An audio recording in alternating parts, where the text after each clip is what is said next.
Do you remember a time when Gohan was like this? When we looked forward to each arc to see how far Gohan has reached? Do you remember the time when he had all the potential? When he was considered as one of the strongest? When he surpassed his father, Goku? Dragon Ball Z had its ups and downs with Gohan. But always at the end of the day, Gohan found a way to get stronger, to always keep on training, to follow in his father's footsteps. He was one of the most loved characters in the series, so we always looked forward to what Gohan had to offer in each arc. Comes Dragon Ball Super, that all changed. Gohan didn't seem as the Gohan that we knew. He became sloppy, he didn't train that much, and we saw moments from him that I never thought I would see. He was humiliated, he was weak, he wasn't the Gohan that I knew, the Gohan that was in the Cell Saga, in the Buu Saga. The one that always wanted to be stronger. So his character didn't get much development in almost all of Dragon Ball Super till the Tournament of Power came. At the beginning of this arc, I thought they just brought back Gohan. They gave him a bit of character development at the beginning. What got my hopes up wasn't that they just brought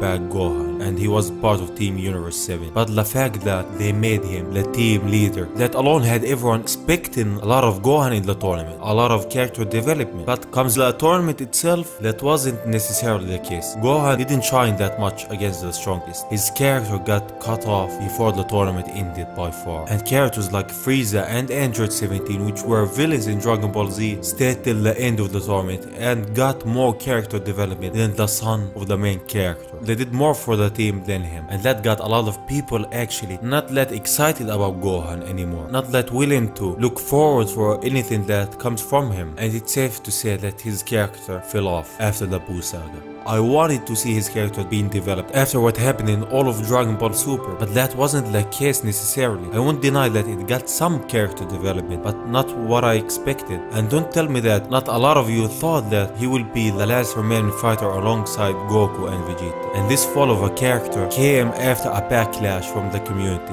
when they tried to replace Goku as the main character of Dragon Ball Z, when they gave Gohan a lot of screen time in the beginning of the Buu Saga. So after the backlash, they decided no more Gohan, but they didn't realize the fans didn't like making Gohan the main character, not because of Gohan himself, but because they decided to cut off Goku, a character that they built all the series around. They just wanted to get rid of him. So after that, we never saw that much of Gohan. The Dragon Ball Super fall was one of the worst things that I ever saw for a character that got a lot of love in the previous series. He was a beloved character, a character that when he was on screen, you knew something is gonna happen. You knew that he's gonna push himself, he's not gonna give up, because that's who he is. He could have become Goku and Vegeta's rival, but he fell off. Gohan isn't the Gohan that we all knew. He changed, he became weak, and he didn't follow in his father's footsteps. And he's not the Gohan that I knew, the Gohan that would never give up, that would always train, just like his father. And he's a changed character. And I also just blame Chi-Chi. Saying that, I will see you on the next one. Bye bye.